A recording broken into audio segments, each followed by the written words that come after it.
নমস্কাৰ মই ৰখনা আজি আপোনালোকক দেখাম মই ডিব্ৰুগড় ইউনিভাৰ্চিটিৰ গেষ্ট হাউচ কিচেন্দ্ৰ আৰু এই ভিডিঅ'টো মই ফাৰ্ষ্ট সেমিষ্টাৰ থাকোঁতে কৰা এতিয়া যাবৰে হ'ল আৰু কাপোৰ দেখি গম পাইছে ঠাণ্ডা দিনতে সম্ভৱ নৱেম্বৰ মাহত আছিলে নেকি ভিডিঅ'টো গতিকে আজি আগবঢ়ালো আপোনালোকৰ মাজলৈ এইটো চাওক আৰু বহুত বেছি ধুনীয়া হয় কৈছে আৰু কোনোবা যদি আহে ইয়াতে থাকে আৰু এইফালে সোমাই আহিলে আপোনালোকে দেখা পাব আৰু আমি এদিনেই গৈছিলোঁ সেইদিনাই যোৱা আৰু সেইদিনাই গোটেইবোৰ চাই আহিছিলোঁ আৰু ৰুম চুমবিলাক আৰু আসলে ভিডিঅ'বোৰ ডিলিটো হৈ গ'ল চাগে এতিয়া ডাইনিং ৰুমৰ ভিডিঅ' এইটো আৰু এইফালে এইবোৰ ৰুম আছে যদি আপোনালোক কেতিয়াবা আহে ইয়াতো থাকিব পাৰিব ধুনীয়াকৈ একো অসুবিধা নাই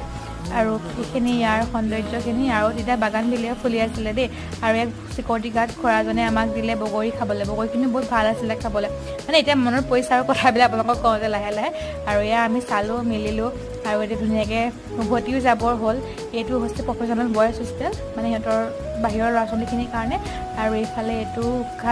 প্ৰফেচাৰ কলনী